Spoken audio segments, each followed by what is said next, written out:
ano bang update muna kay Senador Marcoleta? Sapagkat kayo ng umaga, nakita kong nasa mga television siya. Oh, yan po. Dumating siya sa Sandigan Bayan. Ba, parang iba ang ngiti ng Senador Marcoleta.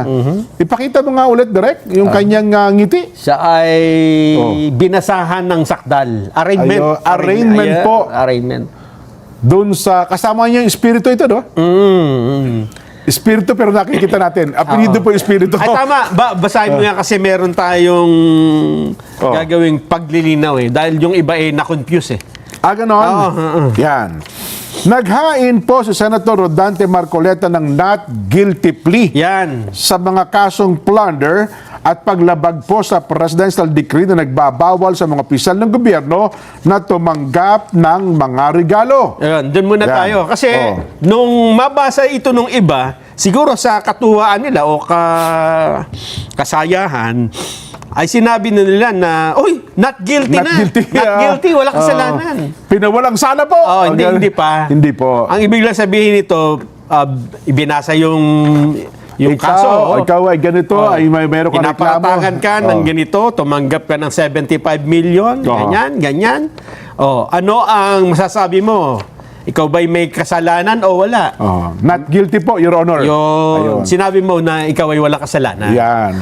Kasi kahit na hindi ka sumagot dyan, Pag hindi ka sumagot, ang hukom mo sasagot, nasasabing not guilty rin sasabihin mo. Ang ipaplaso. Ayun.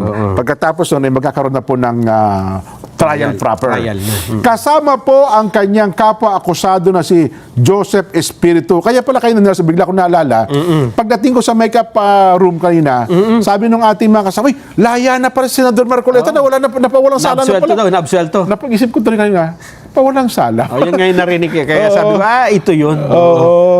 Naghain po siya ng not guilty plea. Yan, opo. Humarap po si Marcoleta sa Sandigan Bayan 3rd Division ngayong araw at nagsabi, hindi siya guilty sa mga kasong isinampa laban sa kanya. Kabilang po sa mga kaso ang plunder at umano'y paglabag sa Presidential Decree No. 46 na nagbabawal po sa mga opisyal ng gobyerno tumanggap ng regalo.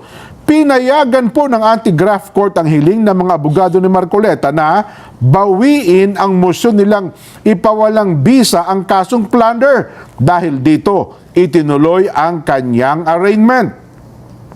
Ang iba pa niyang kapwa-akusado sina dating Congressman Mike Defensor at ang negosyanteng si Aristotel Biray ay naghain din po. Nauna nito naghain ng not guilty plea sa mga kasong plunder noon pong July 15. Kasalukuyan po nasa Quezon City Jail, New Quezon City Jail, Barangay Payatas, si Senador Marcoleta, at hinaharap po niya ang kasong plunder at 3 bilang ng paglabag sa PD46 sa 3rd Division ng Anti-Graft Court. Ang parehong division din na dumidinig sa kasong plunder ni Marcoleta kasama po ang kanyang kapwa-akusado na si Ginoong Espiritu.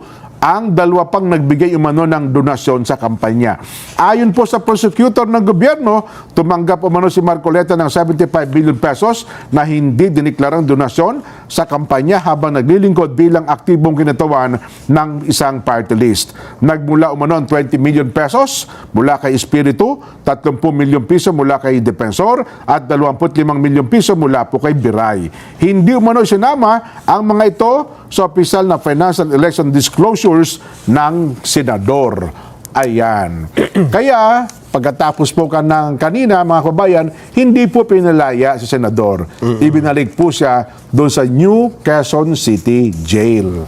Ayan. At, ewan ko lang, may schedule na ba na, ng hearing? Wala pa siguro. Pero kanina po, maganda yung ngiti ni Senador Marcoleta. Parang hindi sa kinakitaan ng kalungkutan. Marami sa mga pictures na